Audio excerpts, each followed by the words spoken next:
ATM machine પર પટ્ટી ચોંટાડી રૂપિયા લઈ છેતરતી ગેંગ યુપીના 4 ઇસમો એલસીબીના હાથે ઝડપાયા। જો તમે એટીએમમાંથી પૈસા ઉપાડતા હોય તો સાવધાન થઈ જાઓ। એટીએમ મશીન પર પટ્ટી ચોંટાડી રૂપિયા લઈ છેતરતી ગેંગ યુપીના 4 ઇસમો એલસીબીના હાથે ઝડપાયા।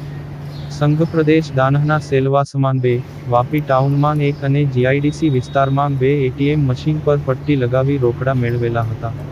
સંઘપ્રદેશ દાનહના સેલવાસ સહિત વાપી ટાઉન અને જીઆઈડીસી વિસ્તારમાં એટીએમ મશીનમાંથી પૈસા ઉપાડવા માટે આવનારાઓના પૈસા હાથમાં આવતા ન હતા। મશીનમાં અવાજ આવે પણ પૈસા બહાર આવતા ન હતા અને પૈસા ઉપાડ થયાનો મેસેજ આવતો હતો। જે બાદ છેતરપિંડીના ભોગ બનનારાઓએ પોલીસ મથકમાં ફરિયાદ પણ નોંધાવાઈ હતી। વાપી જીઆઈડીસીની એટીએમ મશીન પર પટ્ટી ચોંટાડી 3000 રૂપિયા લઈ જઈ વિશ્વાસઘાત કર્યાની ફરિયાદ વાપી ઉદ્યોગનગર પોલીસ મથકમાં કરવામાં આવી હતી। આ પ્રકરણમાં એલસીબી ટીમે છેતરપિંડી કરનારી ગેંગ યુપીના 4 ઇસમોને ઝડપી પાડ્યા હતા।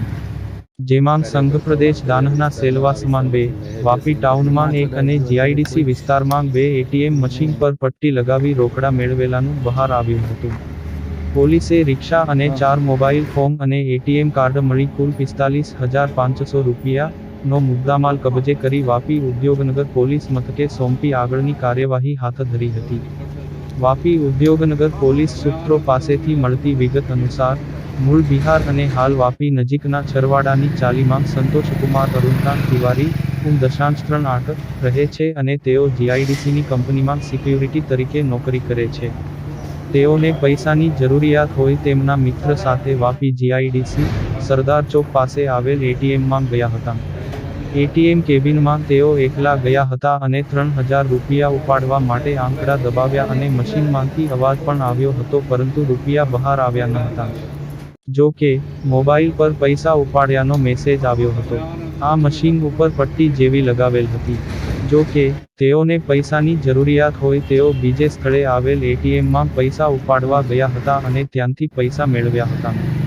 અગાઉ ઉપાડેલા પૈસાનો મેસેજ આવ્યો હતો તે પૈસા મળ્યા ન હતા જેથી એટીએમ મશીન પર પટ્ટી ચોંટાડેલ હોય અને કોઈકે વિશ્વાસઘાત કરી તે ઉપાડેલ રકમ લઈ ગયા હોવા અંગેની ફરિયાદ તેઓએ વાપી ઉદ્યોગનગર પોલીસ મથકમાં કરી હતી। વલસાડ જિલ્લામાં મિલકત સંબંધી ગુનાઓ અટકાવવા તથા ભાગતા ફરતા વોન્ટેડને પકડી પાડવા માટે વલસાડ જિલ્લા પોલીસ અધિક્ષક ડો. કરનરાજ વાઘેલની સૂચના અને એલસીબી પીઆઈ ઉત્સવ બારોટના માર્ગદર્શન હેઠળ એલસીબી ટીમ વાપી વિસ્તારમાં પેટ્રોલિંગમાં હતી।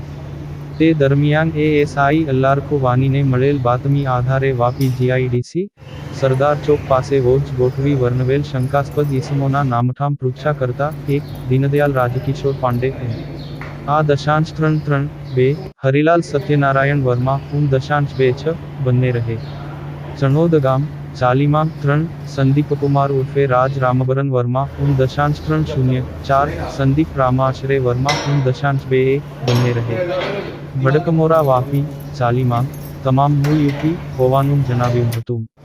પોલીસ પૂછપરછમાં કોઈ સંતોષકારક જવાબ આપ્યો ન હતો જેથી પોલીસે રિક્ષા અને 4 મોબાઈલ ફોન અને એટીએમ કાર્ડ મળી કુલ 45,500 રૂપિયાનો મુદ્દામાલ કબજે કરી તેઓની અટક કરી વધુ તપાસ હાથ ધરી હતી। જેમાં ચોંકાવનારી વિગતો બહાર આવી હતી। પકડાયેલા ચારેય ઇસમો દ્વારા એટીએમ મશીનમાં જ્યાંથી પૈસા નીકળે તે જગ્યા ઉપર પ્લાસ્ટિકની પટ્ટી લગાવતા અને પૈસા ઉપાડવા માટે આવનારાઓના પૈસા તેમાં ફસાઈ જતા અને તે પૈસા તેઓ લઈ લેતા હતા। જેમાં તેઓએ 15 દિવસ પહેલા સંઘપ્રદેશ દાનહના સેલવાસ મસાટ અને દાદરાના એટીએમમાંથી પૈસા છેતરીને મેળવેલા હતા જ્યારે 4 દિવસ પહેલા વાપી જીઆઈડીસી જૂના સી ટાઈપ સહિત વાપી ગીતાનગર અને ગઈકાલે વાપી જીઆઈડીસી સરદાર ચોક પાસે આવેલ એટીએમમાંથી પૈસા છેતરીને મેળવ્યા હોવાની કબૂલાત કરી હતી। સરદાર ચોક પાસે છેતરપિંડીનો ભોગ બનનારે વાપી ઉદ્યોગનગર પોલીસ મથકમાં ફરિયાદ નોંધાવેલી હતી જે ગુનો ઉકેલી કાઢવામાં પોલીસને સફળતા મળી હતી।